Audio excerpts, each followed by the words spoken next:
Your Dynasty league mates are valuing these 6 running backs completely wrong. And through the power of crowdsourcing through Keep Trade Cut, we're going to tell you whether these 6 running backs are overvalued or undervalued, and how in the world you should be valuing them in Dynasty moving forward. So the first running back we're going to talk about is undervalued, according to you, Cameron.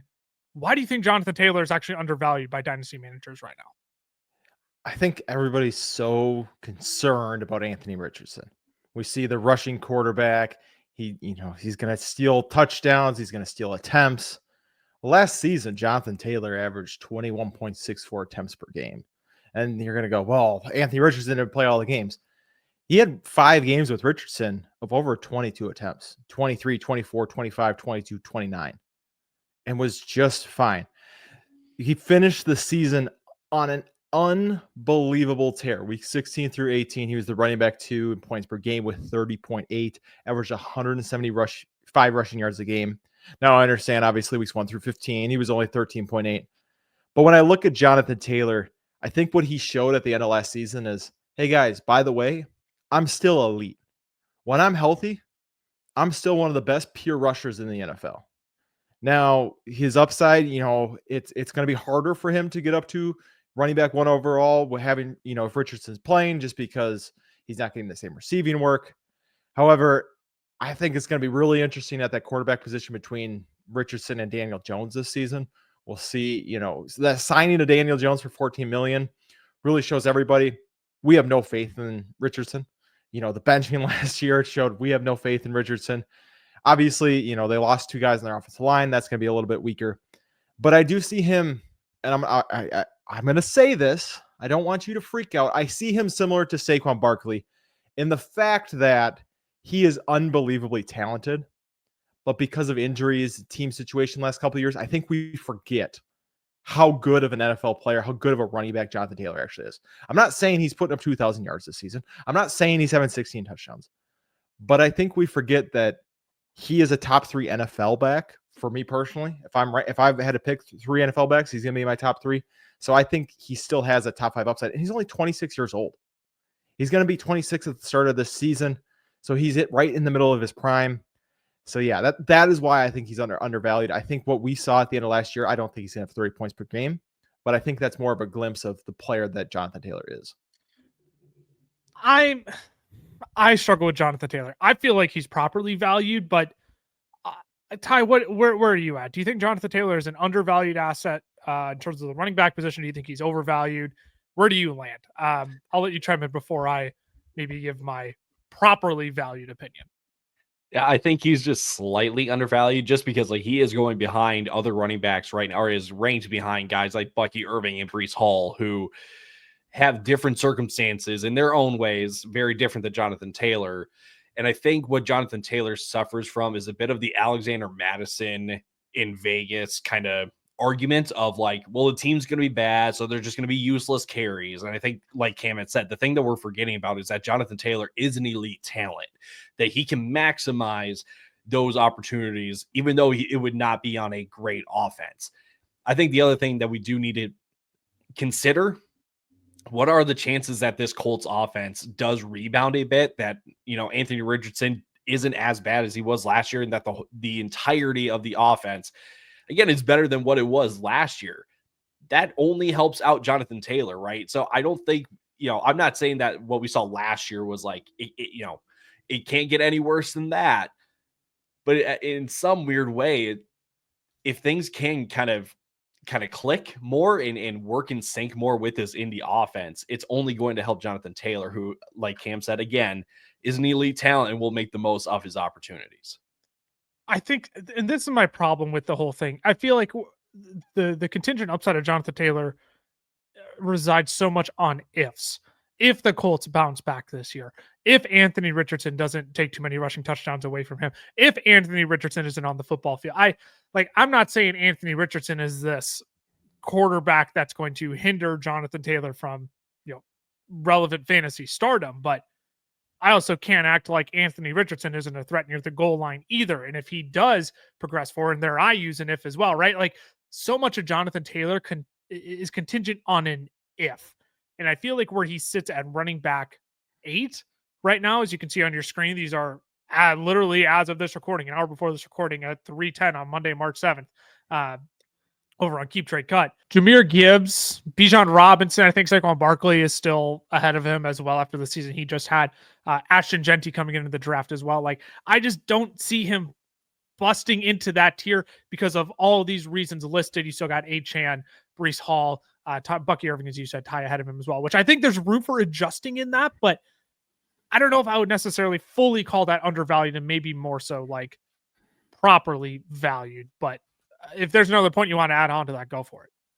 I just think, again, you take a look at Omarion Hampton, who is the running back right behind Jonathan Taylor, a mid-first, so we could label that as a Travion Henderson, Quinshawn Judkins type running back. If they were to land on a team like a Cleveland or a Vegas or a New England in the draft, and then you have to take kind of a bet on one of those rookies or Jonathan Taylor being the guy to crack into that top 5 echelon of running backs, I would still take Jonathan Taylor over the rookies, even though they have the age and they have the fancy, they've got the speed or whatever it may be, whatever their calling card is. I would still feel comfortable about Jonathan Taylor cracking that top 5, not only because we've seen it, but because, again, the talent is there.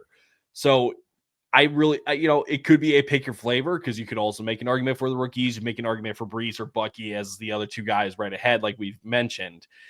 I think the talent, we're again, Cam's point, I'm going to reiterate, we're forgetting that Jonathan Taylor can be one of these high-end elite running back options.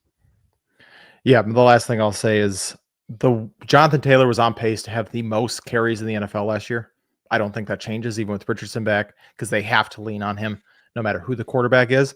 Like I said, I agree with that, but I get it. With Richardson in, he had 5 of the 9 games. He had 23, 24, 25, 22, 29. Worst game he had was only 13 carries. So, and that was in a game where they got destroyed by Minnesota. And so, that's the thing. 40% of his yards are coming from explosive runs. He only took, a little bit over 60% of carries inside the 5 last year already had a low, touchdown percentage at only 3.6, but still put up 11 touchdowns. So I think we get worried about Richardson taking over too much, but they lean on him just so heavily no matter what, that even if Richardson does take away some of these carries or touchdowns, I think Jonathan Taylor is going to have enough for him to crack into that top 5 again this year. Well, let us know down below whether you think Jonathan Taylor is undervalued at the running back 8 in Dynasty right now, or if you think he's properly valued. And while you're here as well, you may as well hit that subscribe button and turn on that notification bell as well. Leave a like on the video, because that way you'll be alerted when all of our newest content is up. We're bringing you Dynasty content all off season long. We have best ball coming at you as well, switching to redraft once the redraft season hits too. All we do is talk fantasy football, NFL content around here. Promise you'll love it if you try it out. Make sure you hit that subscribe button. Turn on the notification bell as well. Ty, let's talk about your running back. James Cook, you actually think he's overvalued right now, which, again, I have my thoughts here, but I want to hear your case first. Yeah, this is not the first time that I've talked about our guy, Jimothy Cook, being a sell of sorts, at least in my eyes, because, again, I just see that I think he's being overvalued. We just take a look at last year. He was tied for first in rushing touchdowns with Jahmyr Gibbs and Derrick Henry. He was second in percentage of carries where a touchdown was scored of all running backs with 50-plus carries. So the dude was insanely efficient with his touches. He was also 12th in yards before contact per attempt and outside the top 50 in percentage of carries that were stuffed. And those are stats that can help explain the production of James Cook and how good his year was. But those are more like offensive line stats. And when I look at a running back, I do tend to bet on the talent and bet on the trajectory that these running backs can be on. And I think the nail in the coffin for me when it comes to James Cook is that we are talking about the running back 22 in usage per game, or 26, on a per game basis. So you get a huge uptick in touchdowns. You get a decline in receiving work. Now you're going into year 2 for Ray Davis, who the team is still very, very high on.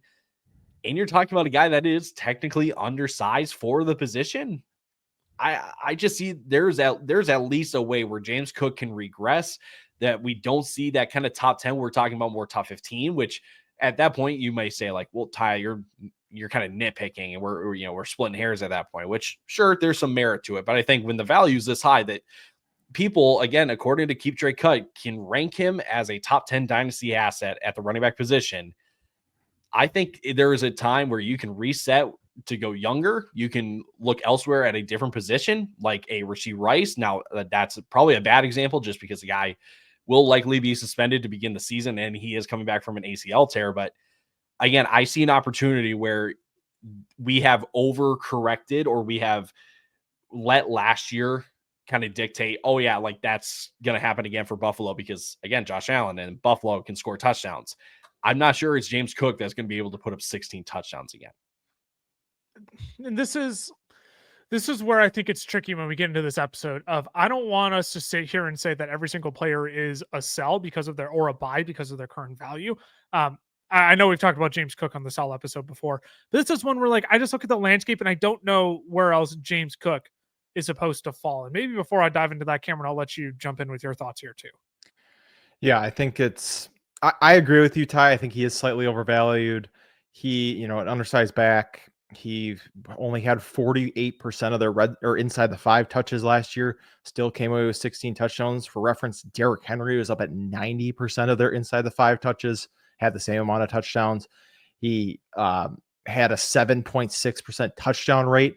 No one other than the Detroit Lions running backs were above 5%. So it was just like an anomaly of the year, but it was scary because we saw the receiving work take such a hit. He was way down in receptions this last year. And even with all of that, he was still only the running back 11 in points per game, running back 18 in 2023. So I just worry, right? We're valuing him at the running back 10 and he's never finished that high in points per game. I just don't see a ceiling of him outperforming kind of where we have him labeled at. So then I counterpoint to the points per game. At some point we have to look at 25.5 too. Granted, Kyron Williams right below him at 24.6. Like we have to play this game at some point because Derrick Henry and Christian McCaffrey, who I think we both would say, I think we would all rank him ahead of James Cook this next year.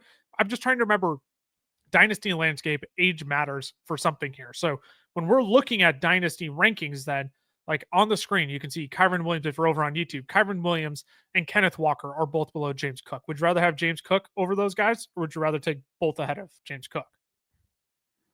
This is a question for all three of us. I think I'd take both ahead of Cook. I would too, even with the extra competition that they both have in their backfields. Which I think is fair. And this is where I get stuck, right? Where I think you could put these three in any order, but I don't know if that necessarily means James Cook is overvalued per se. Yeah. Travion Henderson, Josh Jacobs, Quinshon Judkins are next in order. Who would you rather take ahead of James Cook there, if any? I think I'm taking Henderson and Jacobs personally. Interesting. Same here. I am too. And I think that maybe James Cook doesn't necessarily need to be a sell. Maybe James Cook is a guy that you can look to upgrade from, that you can try to tier up with him because, whoever you're trying to trade with does believe that James Cook can be another, multi-touchdown guy. So I think there's a way where you can tier up. And so it's not necessarily selling and taking the step back, but I think there's a way you can refine the right package with James Cook in it to go up and get I don't want to say a better player, but again, you can find a guy in a higher tier. Sure. So I can understand that then, but I think the thing I keep coming back to is, didn't I play this same game with Kyron Williams where I thought he was overvalued last year because Blake Corum's coming in and now he has competition? And then what does Kyron do? He goes up and just puts up massive volume. And I get it's a volume play versus James Cook was a touchdown efficiency play. I'm not saying James Cook can't regress. I'm just wondering how, like where is James Cook supposed to go downward, upward? And you two clearly, would go as far down as Henderson. I don't know if I would go down to Henderson. I'd be willing to take Jacobs. I just believe in the Green Bay Packers offense and the role that the not bell cow role that Josh Jacobs necessarily plays. But I mean, we saw how phenomenal he was over the back half of the season. But like at some point, I don't know if it's an undervalued versus overvalued versus a he's like 3 spots too high, right? Like do you understand what I'm saying there? I'm just like, I don't know how dramatic I actually feel. Like how strong my opinions are in terms of an undervalued or overvalued. Does that make sense? Yeah, no, and my thing with James Cook is it feels like people want to loop him in with the Bucky Irvings, Breece Halls, Jonathan Taylors, Omarion like the group ahead, and I feel like he's in the tier below. So all the way down to Josh Jacob, Chase Brown, right? Those names that we listed, I think he's on the lower end of that tier. Personally, that's the way I feel when I look at James Cook, when I look at his outlook. That's why I feel like he's overvalued, because I think people are trying to push him up into that tier, but I don't think he belongs in there because we just haven't seen a finish from him like that. And I think with Josh Allen, right, I think the upside is going to be capped because this was the best touchdown year you're ever going to get from James Cook, right? I mean, he might have, I'm not going to say he's not going to have like 12 touchdowns, but 16 is ridiculous. 16 is outrageous. This is the best he's going to have, and he's still running back 11 in fantasy points per game. Right. And I think what I'm trying to also get at is I think there's regression coming for James Cook. I don't disagree with any of the points that you're making. Yep. I think I'm just trying to consider the whole landscape of, well, if Kenneth Walker improves, James Cook slightly regresses. I can understand that. What is Kyron Williams going to regress this year? Is Travion Henderson actually going to be this good as a rookie? Like, is Josh Jacobs even going to regress a little? It's one of those where, like, I don't want to just say James Cook is going to regress and everything else stays the same. And I think that's where I'm trying to find my balance here of, I think James Cook can still score 10 to 12 rushing touchdowns next year. I still think he can be a top 15 running back, but what does that actually look like in the grand scheme of Dynasty? And that's why we do these episodes, right? Is to flush out some of these thoughts, some of these conversations around these running backs, where, some of us think Dynasty managers are overvaluing or undervaluing these players versus us. Hopefully you're getting a few extra opinions added to your tray as well. I'm going to transition to another overrated player. Overrated? That's not correct. Overvalued. Overrated is not the correct word for Bucky Irving, because as soon as I say that, I'm going to have like pitchforks and torches coming after me. And this, man, I know people love Bucky Irving. I kind of hate being the bad guy here, but I just think we got the rose-tinted glasses on instead of the proper subscription that we've been prescribed. Look, the running back 6 after the Bucs week 11 bye last season, he definitely got the rookie bump. He was 6th in forced missed tackles and 2nd in yards after contact during that stretch too. Phenomenal stuff from Bucky Irving. But I think we're taking a risky bet here, assuming things are going to progress for Bucky Irving rather than regress. And I'm not debating that Bucky shouldn't necessarily be in a tier with Devon Achane. But we also just saw it from Devon Achane, right? Like a hyper-efficient season in 2023 that came with a lot of fun fireworks, which was then followed up by a semi-disappointing 2024 season, which was saved by receptions. And those aren't necessarily guaranteed for Bucky, even though he was getting them in the home stretch of the season. We'll touch on that later in this episode. But like for running back 7, we're flirting with running back 5 potential with Devon Achane and Breece Hall. And Cameron, kind of like the point you just made with James Cook, people trying to push him into this tier. I think Bucky is a guy we should be pushing down a tier. Rather, I think James Cook is probably correctly in the right tier, but Bucky is a guy who's already being pushed up into this tier. I think we're just setting ourselves up to be fooled. And I think we're just jumping the gun on what could be for Bucky versus what the reality actually is, especially when Liam Cohen's not there anymore. And I just don't think it can be overstated how much he did for that offense last year. But where do you two land? Overvalued or undervalued, or properly valued for Bucky at running back 7? I think I agree with overvalued. I see, when we look at those tiers, I think that's why I felt like Jonathan Taylor was undervalued. I think he's in that tier of the Breece Hall, Devon Achane. I think he's, for me personally, I think he's in the front of that tier, where I think Bucky Irving is more in the James Cook, Kyron Williams tier. And it was just, we got so excited by the way, like you said, the year finished. We've had this before. We've seen both sides of it. Amon-Ra comes to mind of, is it going to be, and then all of a sudden he takes off. I can't think of one off the top of my head. I don't want to throw someone out and be wrong about it, where it went the other way. But you know what I'm trying to say. Yep. I just think, and then you look at him too, we got to acknowledge he's 5'9", 192 pounds. He's an undersized back. Yeah. There's just so much that can go wrong for me with undersized backs, especially with the way that he makes people like miss tackles, right? If something happened, he gets a little bit banged up next season and he just loses that quarter of a step. He's not big enough to kind of muscle through a lot of those tackles. So that's just kind of the stuff that worries me a little bit with Bucky, where I do agree. I think we just need to pump the brakes a little bit. right? Like he said, still probably should be a top 12, dynasty running back. Well, yeah, But just I pump have the no brakes problem with him of being a top 10 back in Dynasty. I have zero problem with that.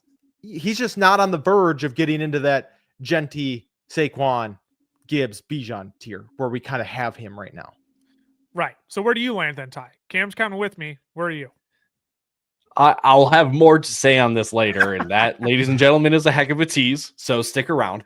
I agree with you guys. Like again, it was an insane run at the end of the year. And I think, again, recency bias is carrying people with the idea that Bucky Irving is the next best, young late round running back in Dynasty fantasy football that everyone loves to find. Yet I think we are more so, we're jumping the gun and putting him there already after just 1 year, where we are essentially saying, let us see it again.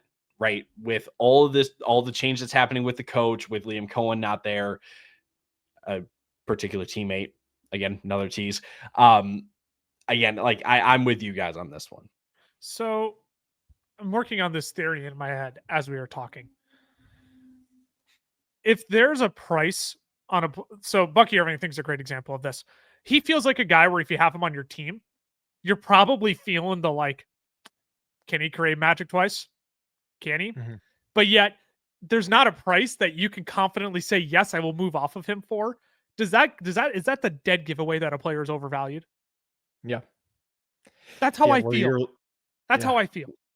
Where you look at keep trade cut and you're like, I can't, Right. I can't trade him. Like the guy that's right next to him. That's kind of how the entire season, that's how I felt with JSN. Right. He's put next to guys like Nico Collins. And I'm like, there is no way, there's no world I could send JSN for Nico straight. Right. It's just like, I couldn't imagine somebody going, I'll give you Devon Achane for, Bucky in a third. Right. I'm like, no, I can't. Like, if somebody offered me Bucky for Jonathan Taylor right now, I'd be like, no, I don't think I can give you Jonathan Taylor for Bucky Irving at this point. Right. So I agree. I think it should be a telltale sign. You have anything you want to add on to that, Ty? Because I think that Jonathan Taylor is a perfect example. These are two dudes right next to each other. And if you're okay going from Jonathan Taylor to Bucky, but not Bucky to Jonathan, or if you're going, what's the inverse? Jonathan Taylor. Yeah, right. If you're okay going, if you're not sure about going Bucky to Jonathan Taylor, then I think that's a dead giveaway that you might be holding on to your purse strings a little bit too tight. Yeah, and maybe this might be a bit of a generalization, but I feel like the community is looking too far ahead with Bucky Irving, and the smart thing to do with running backs, at least in Dynasty, is to look in just 1 to 2 year windows. Right? Don't sell yourself the idea that Bucky Irving in the next 4 to 5 years is going to be a locked in top 5 running back asset year in, year out. Take it 1 to 2 years at a time. And I think where we are right now, give this another year. And because at the same time, there's no way that Bucky Irving, again, with how that offense and the talent that they have, there's no way that Bucky Irving isn't going to be a top 20 running back at the very, very minimum next year. So there's still going to be an opportunity to maybe look to tier up, tier down, whatever it may be. But I think, again, don't lock yourself into like the 4 or 5 year outlook for Bucky Irving. Stay to the 1 to 2 year, and I think that should clear up a lot of discussion for you. 3 running backs down, 3 to go. We'll take a quick break. We'll be right back.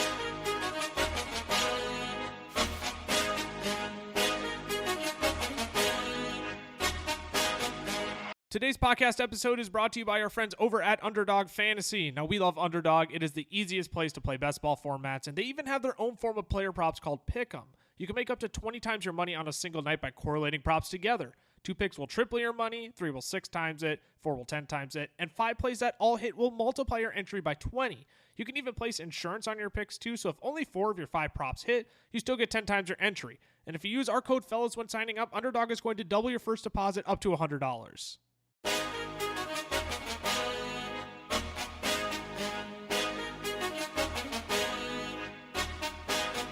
Alrighty, we are back. We've covered Jonathan Taylor, James Cook, Bucky Irving, discussed whether they are overvalued or undervalued in Dynasty Fantasy Football right now. 3 more running backs to close it out. Cameron, we're back to you here. Your next running back is also undervalued. Yeah, it's Chuba Hubbard, Mr. Chuba Hubbard. Your boy, And Chuba Hubbard. I'm gonna be surprised by you two if you guys have some disagreements with this one, because I think for me at least, it's so obvious that he's undervalued, going behind guys like Derrick Henry and Christian McCaffrey, who probably finish higher this season. Right, Derrick Henry is going to be 32 years old at the end of next year. Christian McCaffrey, he has double Achilles tendonitis, and is 29. So it's just, when you look at Chuba, he's the 8th highest paid running back in terms of guaranteed money right now. Jonathan Brooks is going to miss all of this year, and there is no guarantee he's ever going to hit the ceiling he could have coming off back-to-back ACL tears in the same leg, right? And when you look at that, it's like, do we really think the Panthers, with the amount of holes they have on the offense and on the defense, are going to go, running back, we just got to continue to throw draft picks on that. We got to continue to spend. No, they're not. They have so much else that they have to worry about that it's, Chuba has been playing well. We're going to kind of keep letting him do his thing. And he was playing well last year. He was 6th in explosive run rate last year. He was 4th in carry percentage inside the 5. He was top 15 in missed tackles forced per attempt. He was the running back 13 in points per game with 16 points. He was the running back 7 between weeks 3 and 17. So this dude got it done consistently on not a great offense, right? I think Carolina towards the end of the year, you got to give them their flowers, right? Bryce started to kind of turn it on, made you believe a little bit that, hey, maybe, we're not going to be talking about Bryce as a bust, which hopefully we're not. But when you look at the range he's going, you look around him of George Pickens, Ricky Pearsall is in that, Justin Fields, obviously super flex. I think he should be unknown on the rise there. Super A late. Yep. Well, I agree, but just like the unknown. You're right. Justin Fields is a bad example. Scratch that. We're going to pretend I didn't say it. Late 2027 first is what. Totally. Late 2027 first is one. It's just, if I can get rid of a late 2027 first and get a guy that I'm confident is going to be a mid to high running back 2 for at least this year, probably most likely the next 3 years while he's under contract, sign me up. Deal. I'm going to do that all day long, and that's what you're giving here with Chuba Hubbard. I couldn't agree more. He's a guy that I think dynasty managers should be targeting relentlessly, because for the primary reasons that you said of Jonathan Brooks not getting back to 100%. And Dave Canales said at the start of last season, I'm going to be stubborn running the football. Like, that's what I want this team to be. As much as I know how to be a passing, a quarterback whisperer, get the passing game going, I want to be stubborn with how I run the football. And dang it, he was. Like, Chuba Hubbard got phenomenal volume. Did pretty all right with it for fantasy managers last year. So yeah, I'm 100% with you here, Ty. And I don't want to assume we're just going to be groupthink here. We're just going to say the same thing and keep repeating the same things. But I have to. Are you in agreement or are you not? I can't tell. I can't read you right now. Normally I can read you when I make these transitions. I can't read you at all right now. No, because there is a player by the name of Rico Dowdle that is now on this team, and no. You're Go not ahead. a Make Rico your point, believer? No, sorry, strong disagreement. No, go ahead. I'm sorry. I'm Forgot he was on completely the team, joking. to be honest. Okay, I was gonna say $3 million is gonna sway your opinion versus. Hey, look, that's $3 million that Javonte Williams is going to use to become the next Zeke Elliott in Dallas. So, I mean, no, I'm completely joking. I think Chuba Hubbard is very undervalued right now.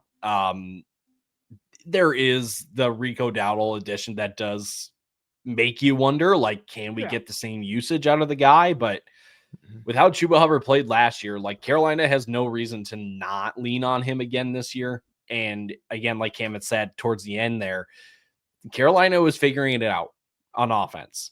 And if they can keep that momentum going into next year and continue to improve, like, I really don't think that there's again, when you look at the range of players, like, it's not stupid. It's silly that we're throwing Chuba Hubbard in there because of a potential rookie running back that will be 3 years. No, yeah, 3 years into the league by the time that he plays again, and Rico Dowdle signing that very much comes across as a Zach Moss signing. Hey, that's a good analogy right there. I like as that a guy one. who I thought Zach Moss would be a difference maker. I'll tell you what he wasn't last year, a difference maker. So I don't hate that. I don't hate that at all. I think the reality here is two people just don't like to bet on the Panthers. They're too much of a laughing stock. Yeah. They're too easy to make fun of. So you get someone you like on the Panthers, it's easier to assume they're going to be bad rather than possess the upside that Chuba Hubbard actually does. And I do think running back 19 is a pretty good value right now in Dynasty. So like I saw at the start of the offseason, he was sitting right around like running back 16, 17. And like even at that, I'm like, okay, we are really pushing him up. But now it seems like the public started to cool back down on him. And I think there is another window opening up here, especially after the Rico Dowdle signing, that you can say, like, yeah, I'm going to go ahead and get myself a share of Chuba Hubbard here. So we'll keep it moving, though, because Ty, your next running back is also undervalued. You teased him quite a bit earlier. If you weren't able to put the obvious puzzle pieces together earlier in the show, it's the other Tampa Bay Buccaneers running back, Rachaad White. Oh, I thought it was Sean Tucker. Yeah, hey, you know what? Shoot. Hey, Sean Tucker, you know what? Nice little player. Nice little player. Nice little player, baby. So, okay, I just need to say this. Am I missing something here with Rachaad White being the running back 46? Yes. Like, am I missing something? Because I mean, like, you can literally just look at last year being the running back 27 points per game in half PPR. And I use half PPR specifically for Rachaad White because a lot of the intrigue for him was his receiving work. And Rachaad White still finished inside the top 30, running back 29 in usage. Do people really think that Bucky's going to be a 3-down back in Tampa based on where he's valued, where they're valuing Rachaad White? Because I'm here to tell you that there's like a 99.9% chance of that not happening. Okay. Because for how good Bucky Irving was last year, Rachaad White was still involved, and it was literally a 50-50 split in the second half of the season. Like, Rachaad White was still getting on the field. And yeah, there were wide receiver injuries that kind of forced them both to be on the field at the same time. But Rachaad White is still talented, right? Like, they were not going to give Bucky the complete work, or the complete workload. And again, like Cam said too, Bucky Irving's size is a concern if you are looking for a workhorse back, because that size does not mix. It doesn't work together. So look, Rachaad White's not going anywhere anytime soon. He's going to be the annoying thorn in Bucky's side, because I think we would all say that Bucky Irving is going to be the more productive fantasy running back out of this Tampa backfield. But to really rank Rachaad White, into oblivion and put him outside the top 45 for a guy that was top 30 in usage last year, with his contingent upside that if something were to happen to Bucky, this offense goes through, but it goes to Rachaad White then, right? Like, I again, as the resident, dynasty manager of Rachaad White, I'll turn it to you, Lucas, first, because I guess I'm missing something, because this dude is severely undervalued right now. You must forget that I am also a holder of Rachaad White in dynasty formats. That's why he was calling you the resident. I thought you were talking about me. Yeah, I'll tell you what my big concern is about Rachaad White. He's only on contract through 2025. I don't think he finds another team that's willing to utilize him for fantasy relevance after this. I think he's relegated to a not fantasy productive third down role after this season. It's a longevity in dynasty formats. And that's what my concern is. I'm not necessarily saying you're wrong that Rachaad White, what is he, running back 46? I think that's a little too disrespectful. I'm not against you in saying that he probably is undervalued in a sense, but my problem is when you look at 2026, where's Rachaad White? And is he going to be a fantasy relevant piece in 2026? And if I don't have an answer for you there, I'm sorry, you become less valuable in Dynasty. That's just how I see it and how I'm guessing the public sees it as well. Cameron, I'll let you chime in here as a non-Rachaad White manager who's not looking at the long game of Rachaad White maybe as much as I am. Where do you lie on this? Well, I do want to start out I know a lot of the people in our main Dynasty League listen to this show, mainly They don't want to try Rachaad White. Trust me. they mainly are trying to figure out how to defeat me, and so they want to hear all my Oh, secrets. So that's why they listen. Stop. But if you're really Two-time champ listening ahead of between you. if you're listening between the lines, you should be lowballing Lucas for the rest of the offseason on Rachaad White. He pretty much just said he'd trade him for a fourth, is what I heard. So if you are in our league, make sure you send that to Lucas. I mean, you what said that I he's not going to be on the team next year. That's what you said. That's what I heard. Oh my gosh. I just told you two that I had some extra energy. I had some thoughts today. And man, you two are just pressing all my buttons right now. Oh my goodness. But I will say, I think I hear the concerns. I hear the concerns of receiving dropped off after the bye. Obviously, he was dealing with a little bit of injury there. My thing, though, is you look at that list, right, that we have from Keep Shake, Cole Kmet, Cedric Tillman, Rashad Bateman, Isaac Guerrero, Christian Kirk, Brenton Strange. If I'm looking at the list, I'm going, if there's anyone who's going to provide the most fantasy value out of this list, I think it's Rachaad White. Yeah. Even if it's for a year. So that's where I do think I agree. I think he's just, like you said, Lucas, the disrespect has gone too far. Yes. Where he's going to be undervalued.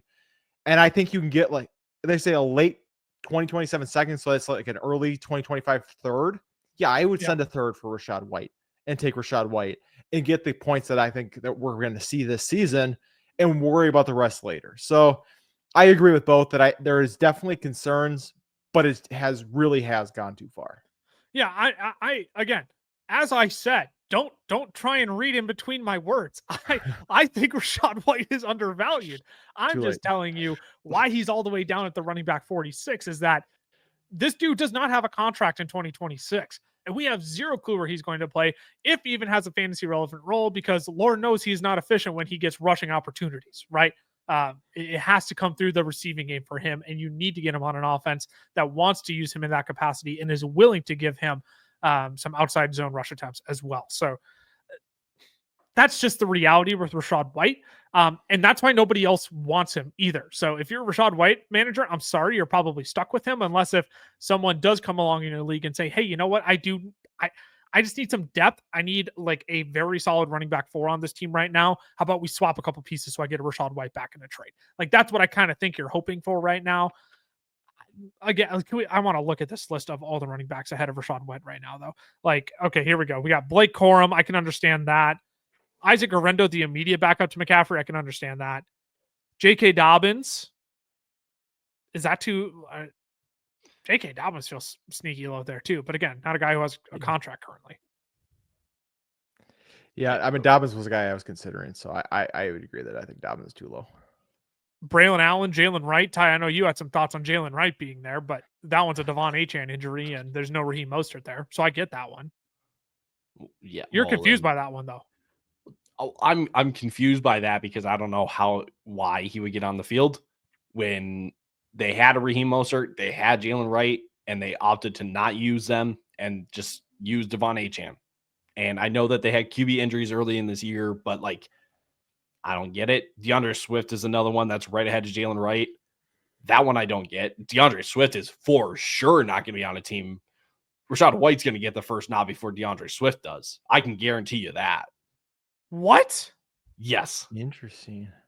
I strongly disagree with that.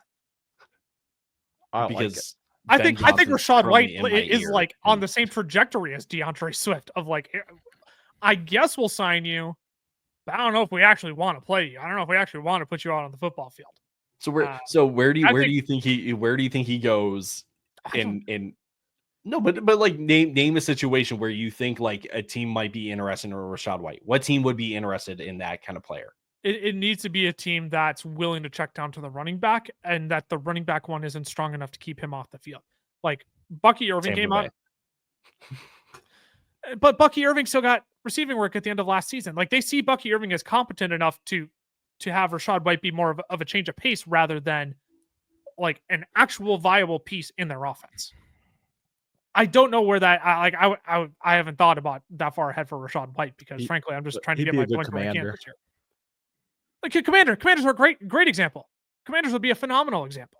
Yeah. He's going to be a cowboy. Rachaad White has cowboy written all over him. He is so going to the get a blood in the one-year, water. $5.5 million deal next year. He's a cowboy. Slightly Right, better you than can- Javante, right- no injury history. I shouldn't say slightly Chalk better that than up. Javante, but no history injury like Javante. No, Yep, he's the Jack, chief. $2.5 million. Chiefs are another one that I could totally see, right? But what, we named 3 spots out of 32 teams, and Yeah.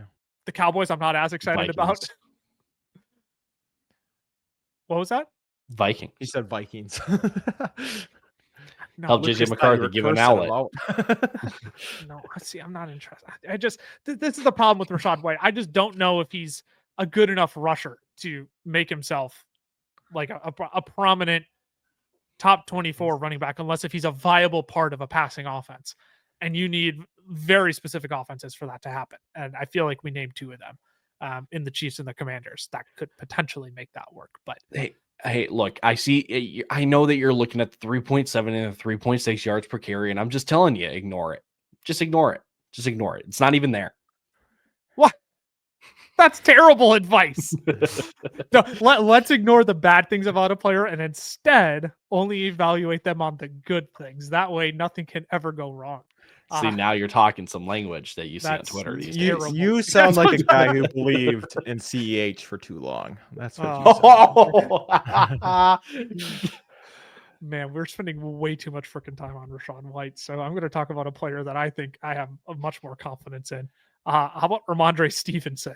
I definitely think Rhamondre Stevenson's undervalued. Don't give me that look, Ty. I know it. Don't stop that. Stop that. Look, running back 38 on keep trade cut. I also hate lead running backs with pass catching abilities on offenses that have no other weapons to utilize.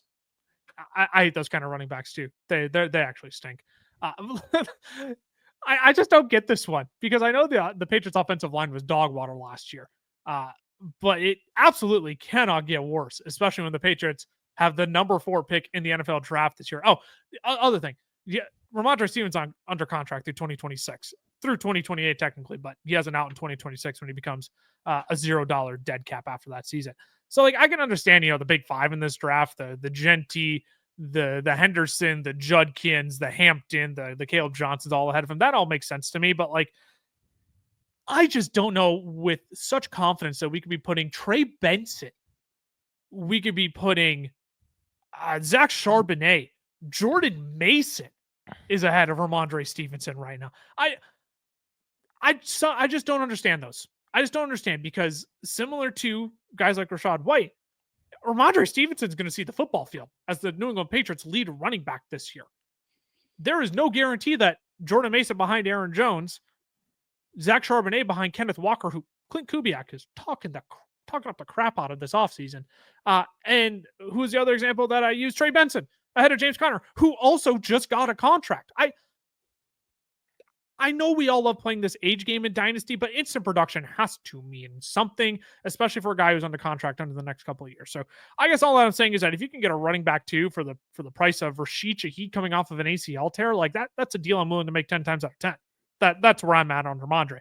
And Cameron, maybe as the former Rhamondre manager now, I'll let you maybe voice your opinions first on this. That's all right. Just rub salt in the wound. It's okay. That trade doesn't haunt me. Not at all. My thoughts on Rhamondre is if you trade for him right now, you are trading for 2023 and 2024 Najee Harris. That is exactly what you are going to get. Yeah. You'll be between the running back 20 and running back 23. I got no problem with that comp. Between 11.5 and 13 fantasy points per game, which, like you said, for where he's valued, that is a win. That means that Massive he is win, 38. completely undervalued. I think it is the age number. You look at it and you go, oh, 27. Holy cow. But then you think you got at least 2 years of him. And he's been consistent enough where they're not going to take him off the field. They brought in Mike Vrabel, who's going to want to run the ball more and play good defense. So Josh that's McDaniels not a bad likes running thing, football. especially when he's 231 pounds. It's just as long as he doesn't fumble the ball. So, yeah, I would agree. He kind of feels, just like Rachaad White almost he's just so disrespectfully low that it's like, I think they should be higher. I agree. I think he has a much better path towards fantasy success. But yeah, it is ridiculous that he is running back 38 right now. All right, Ty. Rhamondre Stevenson or Rachaad White? Rachaad White. Really? No way. No, it's Rhamondre. Okay. I'm like, what the world? Like, I will dig the heels in right now. If that's the case, I found my trade partner. And I think I found my flag plant for 2025. I think that's where I'm at. No, I can't tell whether you're joking or not today. You're all over the place. Am I? I might be. Oh, well. Hey, Rhamondre, yes, you should. Rhamondre should be ranked ahead of Rachaad White. Don't get me wrong. What is this I think episode today? I'm just speaking my mind. Go for it. Go for it. The advice may not be there today, but the takes sure are there. I think New England, the worry also for me is the offensive line absolutely stinks. Oh yeah. Absolutely stinks. So there is the what if contingent that like the draft doesn't play out in New England's favor and they can't really bolster up the offensive line. I think the other part of this too, New England could go out and draft somebody as well. I don't think they're going to be Antonio Gibson, I think, is going to be on the team, but he's really going to be like the running back 3 because he's got 1 year left on his deal. I wouldn't think that New England would use high capital on a guy either. I don't think that's the wisest thing to do when your team is in rebuild like this. That being said, I think New England Rhamondre is in danger of having some added competition. But even if they don't, right? Like Rhamondre, again, like you said, Lucas, immediate production has to count for something. And the fact that we're going to put him behind, again, the Jordan Masons. Look, I'll go off on a limb and say that DeAndre Swift isn't going to be a Bear just because I think that's how much Ben Johnson doesn't want him does not want him in his offense. I don't hate that take at all. Not so at all. I think, again, there's a place for Rhamondre, and I think right now it's too low. But that being said, we're not talking about a guy that's got like 4 more years and that will, turn it all around. Mm-hmm. Like we're talking about like 2 years, 3 years at the absolute max. But again, if you're looking for a guy with like just need a guy to get you points right now, Rhamondre is 1000% your guy. And you bring up such a good point. I just look at all the other players that are ahead of him and how many of them are either the 1Bs or could potentially Clear become twos. the 1 or 2, right? Straight up 2s, right? Like, again, the guys I named, Jordan Mason, Trey Benson, those guys are 2s. Jalen Warren, I don't think he's going to be the 1A for the Pittsburgh Steelers. I think they take somebody in the NFL draft, probably in the second round. And I think that running back, my guess is that it's probably going to be one of the big 5.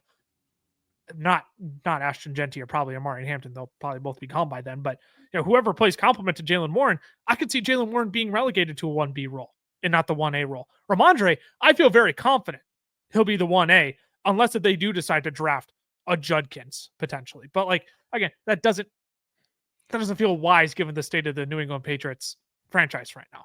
Like if anything, they add a Ollie Gordon on day 3, right? Like I could trying to think of a skill set that Rhamondre Stevenson doesn't play, right? Like a guy who doesn't have the pass catching prowess, or maybe they do want a speedy like Bashal Toot, right? Potentially, but that's a change of pace guy. Rhamondre Stevenson is still the lead back there. So that's just how I see this shaking out. No matter what, Rhamondre is probably going to end up being the lead back, even if the Patriots do bring in somebody, because I don't see it being a top 5 guy in this draft. Definitely. We'll put a bow on it all there again. A little bit of a wonky video today. So thanks for sticking around with us. Make sure you hit that subscribe button. If you made it this far, hit that subscribe button, turn on the notification bell as well. Leave a like on the video. That way, when you turn on that notification bell, you'll be alerted when all of our newest videos are up. You can swing by. Let us know in the comments. Whether you think these players are overvalued, undervalued, who you think is actually an overvalued or undervalued running back in Dynasty right now.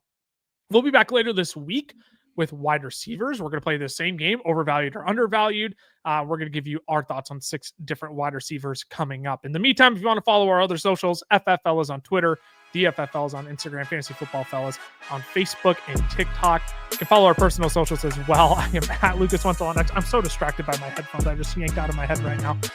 Camlaw FFF for Cameron, or Tyler_Platt for Ty. Stay safe, stay healthy, y'all. We'll see you later this week. Deuces.